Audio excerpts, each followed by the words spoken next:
Assalamualaikum warahmatullahi wabarakatuh. Apa kabar sobat Sopter semuanya? Semoga kalian semua dalam keadaan sehat jasmani dan rohani, tidak kekurangan satu apapun. Seperti biasa, jangan lupa untuk bantu tekan tombol like dan berkomentar. Lanjut. Bab 576-580. Bukankah ini merendahkan? Ini adalah ibu kota provinsi. Ini wilayah mereka. Oke, kuharap kamu masih bisa gila nanti. Si King San berkata dengan dingin. Ayo pergi, ayo ganti tempat. Si King San berkata lagi. Segera setelah pemandangannya berubah, itu menjadi arena tinju hitam bawah tanah. Ribuan orang mengepung arena tinju hitam. Para petinggi di ibu kota provinsi semuanya telah memainkan kartu as mereka. Sang master memandang Ye Junlin dan mencibir. Kamu mengatakannya sendiri, jadi jangan salahkan kami atas pertarungan roda. Sang master memberi perintah, dan segera ratusan master bergegas menuju harimau putih. Pisau panjang di tangannya bersinar dengan cahaya dingin yang menyilaukan, dipenuhi aura pembunuh. Bai Hu melihat ke arah kerumunan yang menyerang, dan senyumannya perlahan menjadi lancang. Bang! Dia meninju orang pertama yang terbang puluhan meter jauhnya. Setelah pria itu mendarat, tidak ada pergerakan. Bang! Bang! Berderak. Ratusan orang menyerang bersama-sama, pemandangannya terlalu megah. Di mata semua orang, bagaimana Bai Hu bisa bertarung lagi? Saya memiliki ratusan ribu master yang menyerang terus-menerus, dan saya akan membuat Anda lelah sampai mati. Saya melihat ratusan orang menenggelamkan harimau putih seperti air pasang. Semua orang tersenyum. Macan putih pasti akan kalah. Namun hanya dalam beberapa detik, ekspresi semua orang berubah. Karena mereka melihat satu orang dipukuli, semakin banyak. Setelah 1 menit, wajah semua orang menjadi serius. 3 menit kemudian, wajah semua orang penuh rasa tidak percaya. 5 menit kemudian, mata semua orang akan melayang. Tanpa alasan lain, ratusan orang jatuh ke tanah dan menjerit kesakitan. Di lapangan tinju hitam, hanya Bai Hu yang berdiri sendiri. Terlalu pandai bermain, bukan? 4 hingga 500 orang terbunuh dengan tangan kosong dalam 5 menit. Semua orang saling memandang, dan kemudian secara bertahap menyadari mengapa Ye Junlin hanya mengirim macan putih. Ini karena mereka cukup kuat, hanya itu, ayo kita lakukan sisanya, berapa banyak yang bisa aku lawan. Bai Hu tampak seperti dia masih belum selesai, sombong. Si King San berkata dengan marah. Wilayahnya bukan lagi tempat bagi orang lain untuk menjadi liar. Dia memberi perintah dan ratusan master tinju hitam di bawahnya muncul satu persatu. Tentu saja, 3 yang terkuat belum muncul. Si King San merasa mereka tidak perlu muncul. Pukul aku. Satu persatu, aku tidak akan percaya. Petik 2. Teriak si King San. Ratusan master tinju hitam peringkat bergegas maju untuk menantang Bai Hu satu demi satu. Bang! Pertama, kedua, ketiga. 88, 99. Bai Hu menjadi semakin berani saat dia bertarung dan tidak terlihat lelah sama sekali. Satu demi satu, para master tinju hitam yang sedang melakukan perjalanan melintasi ibu kota provinsi dilempar dari panggung olehnya. Pada akhirnya, wajah si King San menjadi hitam. Latar belakangnya di arena tinju bawah tanah hancur total. Ini terlalu bagus untuk dilawan, bukan? Tidak ada cara bagi ratusan master untuk bertarung di atas roda. Ini menyenangkan, tapi tidak untuk master sejati. Apakah ada orang yang lebih baik? Teriak Bai Hu. Para petinggi di ibu kota provinsi saling memandang dengan cemas. Terlalu sombong. Bagaimana mereka bisa mentolerir hal ini di ibu kota provinsi? Terutama di situs si King San. Si Fo harus menunjukkan kartu trufnya, orang ini terlalu kuat. Semua orang memohon satu demi satu. Si King San menyipitkan matanya berkedip-kedip. Biarkan binatang mati dan Raja Serigala keluar. Si King San berkata dengan dingin. Segera, binatang mati dan Raja Serigala muncul. Segera, 2 aura yang sangat berbahaya memenuhi seluruh tempat. Semua orang merasa kulit kepala mereka mati rasa dan darah di tubuh mereka seperti menggumpal. Binatang mati dari Thailand itu hanya setinggi 1,7 meter. Kulitnya perunggu, seolah terbuat dari logam, memberinya rasa berkuasa. Dia telah mempelajari Muay Thai kuno selama 30 tahun, dan dalam 99 pertandingan pertarungan maut, dia membunuh musuh dalam waktu 30 detik. Sedangkan untuk Wolf King, wajahnya masih lebat dan matanya bersinar-sinar, mirip banget serigala. Sebagai seorang anak, Raja Serigala tumbuh besar di antara serigala. Keterampilan bertarungnya menggabungkan segala sesuatu tentang serigala dan begitu kuat hingga tak terbayangkan. Begitu keduanya muncul, mereka menjadi ancaman besar bagi seluruh penonton. Semua orang kehabisan napas. Master petarung terkuat hanya membawa ancaman kematian saat bertemu dengannya. Hanya saja, jangan bunuh dia. Si King Shan memberi perintah. Raja Serigala berdiri di samping dan tidak bergerak, binatang mati itu mengangguk dan melangkah maju selangkah demi selangkah. Dia ingin menantang Macan Putih. Macan Putih mengaitkan jarinya, ayo pergi bersama. Hemat aku waktu. Petik 2. Binatang mati dan Raja Serigala saling memandang, mata mereka penuh rasa tidak percaya. Dia sepertinya terkejut dengan kelakuan bodoh Bai Hu. Dia meminta kalian berdua untuk berkumpul, kalian pergi bersama. Mata si King Shan dipenuhi dengan niat membunuh. Boom! Binatang mati dan Raja Serigala saling memandang, dan binatang mati itu bergerak lebih dulu. Boom, boom, boom. Dengan setiap langkah yang diambilnya, lapangan itu benar-benar hancur. Setelah 3 langkah, bang, retak. Arena tinju hitam itu meledak berkeping-keping. Mengejutkan. Adegan ini membuat semua orang sangat terkejut.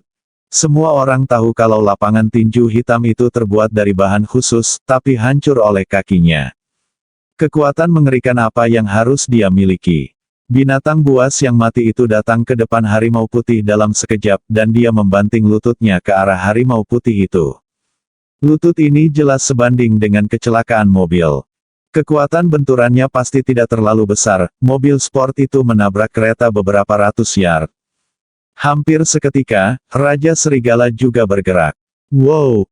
Dengan kelincahan dan kecepatan seekor serigala liar, dia menukik ke depan, menempuh jarak puluhan meter, dan menyapu ke arah harimau putih dengan serangan yang cepat dan ganas. Entah itu binatang mati atau Raja Serigala, selama dia menyentuh harimau putih, anggota tubuhnya pasti akan meledak.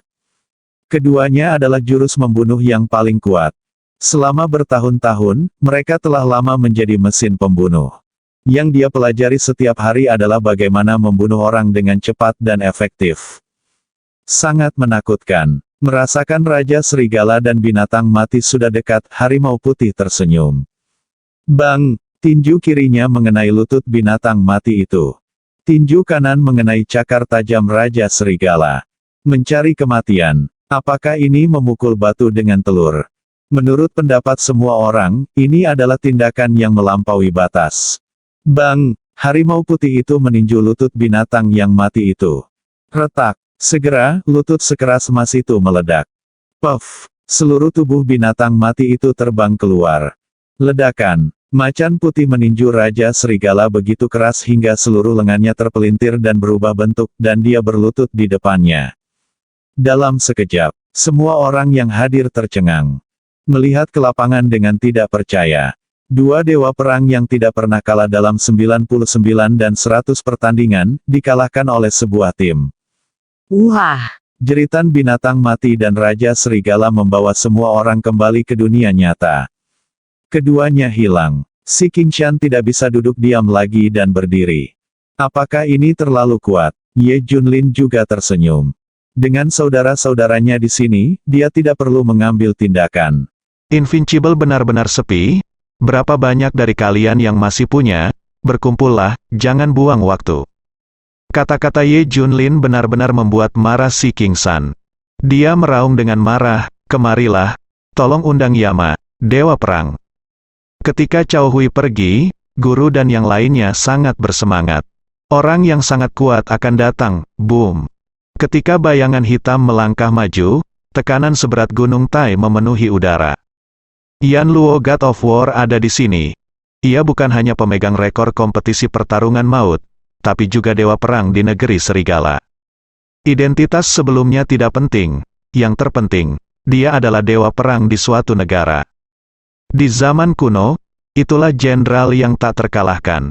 Dulu semua orang hanya menganggapnya sebagai mesin tempur, namun kini berbeda, setelah mengetahui identitasnya sebagai dewa perang suatu negara. Di mata setiap orang, ini sangat berbeda.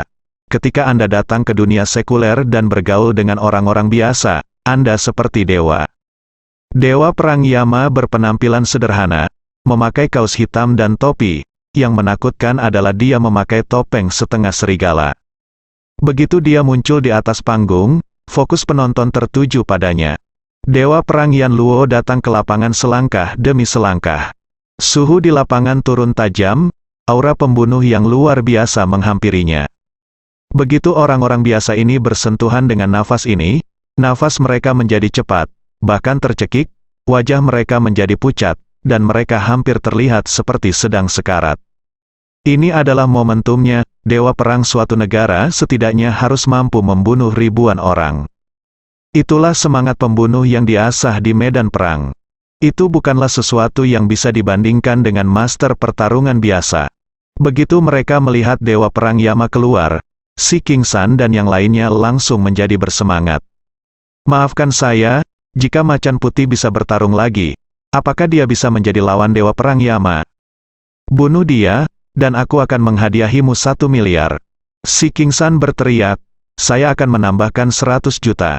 Saya akan menambahkan 300 juta, semua orang mulai memberi semangat. Harga secara bertahap naik, selama dewa perang Yama membunuh harimau putih, dia akan mendapat 2 miliar. Inilah yang diimpikan banyak orang. Bahkan dewa perang, Yama, tidak terkecuali.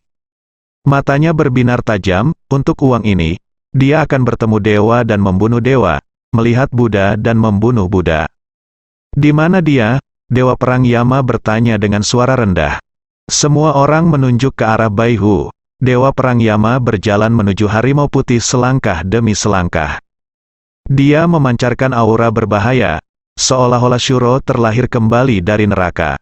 Saat dia marah, jutaan orang akan terbunuh dan darah mereka mengalir ke sungai. Mengerikan, sangat menakutkan, dewa perang Yama berdiri di depan harimau putih dan menatapnya. Saat mata mereka bertemu, wajah dewa perang Yama berubah dengan liar. Dia, bagaimana mungkin dia, hei. Bibir dewa perang Yama bergerak-gerak dan dia menatap Baihu untuk waktu yang lama, tidak mampu mengucapkan sepatah kata pun.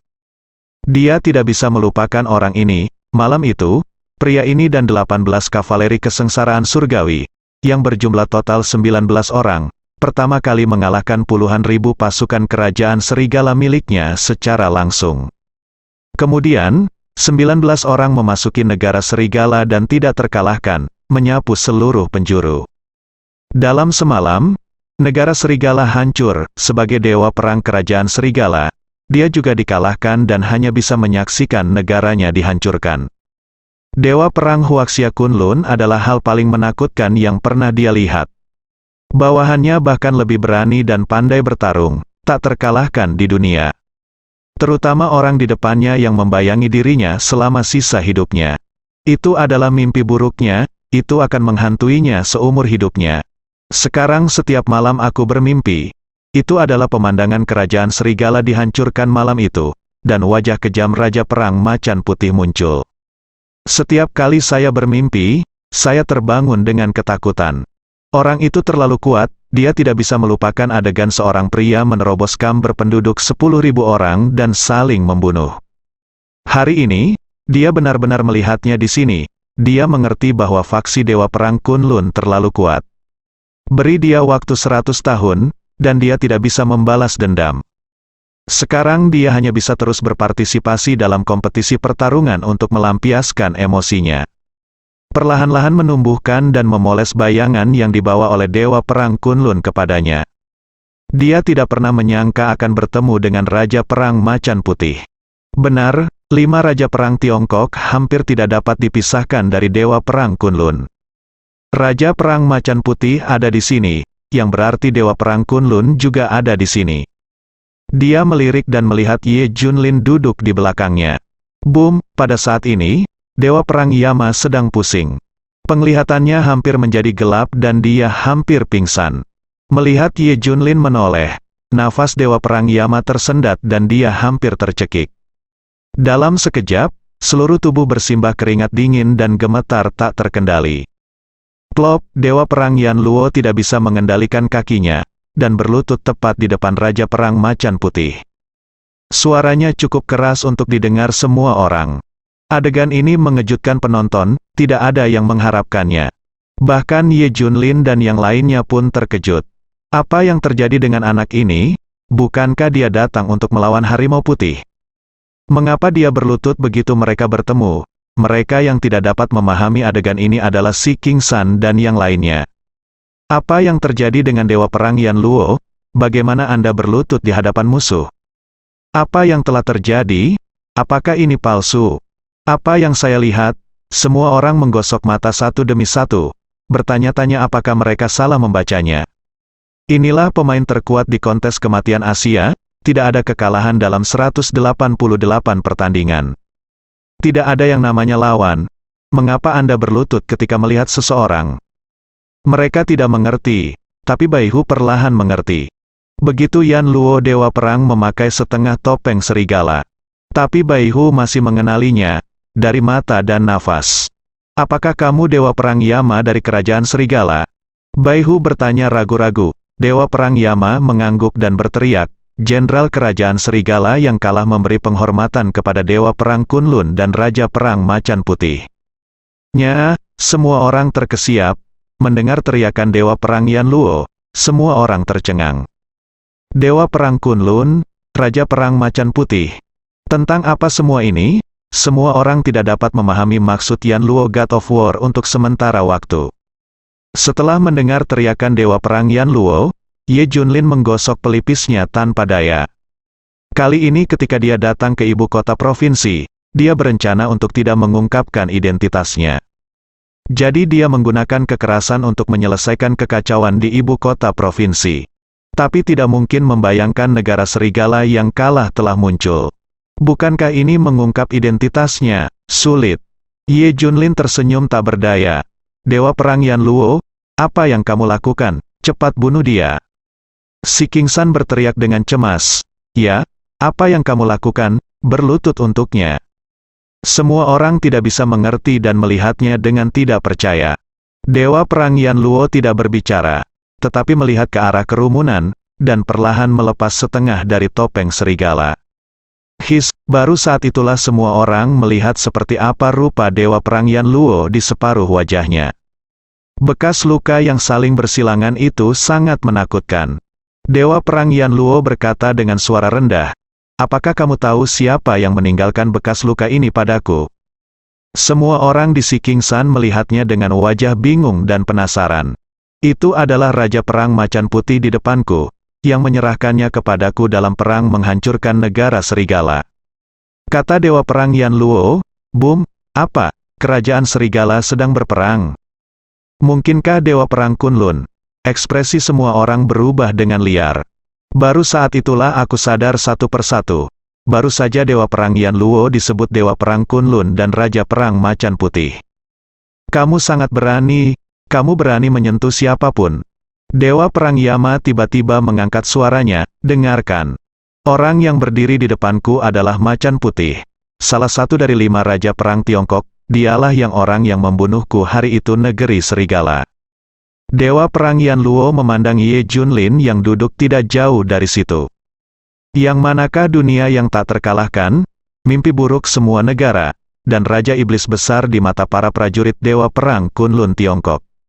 Dewa Perang Yan Luo berkata dengan ketakutan, Dewa Perang Yan Luo mengucapkan 2 kata. Terjadi keheningan yang mematikan. Suasananya begitu sunyi sehingga Anda bisa mendengar suara tetesan jarum. Boom, momen ini terlalu mengejutkan bagi Si King San dan yang lainnya. Mereka tidak pernah mengerti bahwa orang yang akan mereka hadapi sebenarnya adalah Dewa Perang Kunlun. Dipahami, mengapa faksi Yuan Sanhe jatuh? Mengapa Sansing Group menarik diri dari Huaxia? Mengapa Yunting Group tidak terkalahkan? Karena itu Jenderal Kunlun. Kalau tidak, siapa yang bisa menggerakkan kedua kekuatan ini? Khususnya Sansing Group, ibu kota provinsi harus memberikan berbagai kebijakan preferensial, belum lagi mengusirnya. Hal-hal yang mustahil. Beberapa hari yang lalu, Jenderal Kunlun kembali ke Suzhou dan Hangzhou. Waktunya tepat sekali, dalam sekejap, mereka semua mengerti. Plop, plop, semua orang berlutut satu demi satu. Pantas saja hanya satu orang yang berani memprovokasi ribuan orang. Ini adalah Raja Perang Macan Putih yang menghancurkan seluruh negara dengan 19 orang. Benar saja, mereka tidak punya pilihan selain patuh. Kami salah, kami hanya ingin bertahan hidup, si King San berteriak. Semua orang membenturkan kepala ke tanah. Ye Junlin berdiri, berjalan ke Dewa Perang Yama, dan berkata, ikuti aku mulai sekarang. Dimengerti, Dewa Perang Yama mengangguk. Ye Junlin melihat ke arah si King San dan yang lainnya lagi.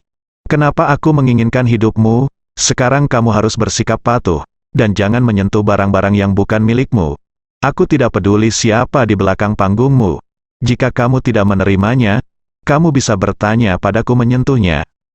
Kata Ye Junlin begitu keluar, semua orang hampir ketakutan setengah mati. Siapa yang berani menghadapi Dewa Perang Kunlun? Anda bahkan tidak berani meminjam 10 keberanian mereka. Jenderal, kami tidak berani, mereka juga tidak berani. Si King San dan yang lainnya tersenyum malu-malu. Saya ingin melihat siapa yang berani mengingini tempat ini. Ye Junlin berkata dengan dingin. Si King San dan yang lainnya berkeringat dingin. Dewa Perang Kunlun akan mengambil tindakan terhadap mereka yang mengambil kesempatan datang ke Jinling untuk merebut wilayah. Mereka segera memikirkan satu orang, Chu Renxiong dari keluarga Chu di Huahai. Dalam beberapa hari, dia akan menyerang keluarga Zhao dan bahkan dengan paksa memasuki Jinling. Selain itu, mereka yang dirugikan olehmu harus membayar kompensasi. Kamu harus menghibur semua orang. Aku akan mengirim orang untuk mengawasinya. Kata Ye Junlin, dimengerti, Dewa Perang Kunlun. Semua orang mengangguk penuh semangat. Selain itu, Dewa Perang Kunlun, saya bersedia menyumbangkan 2 miliar untuk amal. Kata si King San, saya bersedia mengeluarkan 1 miliar untuk amal.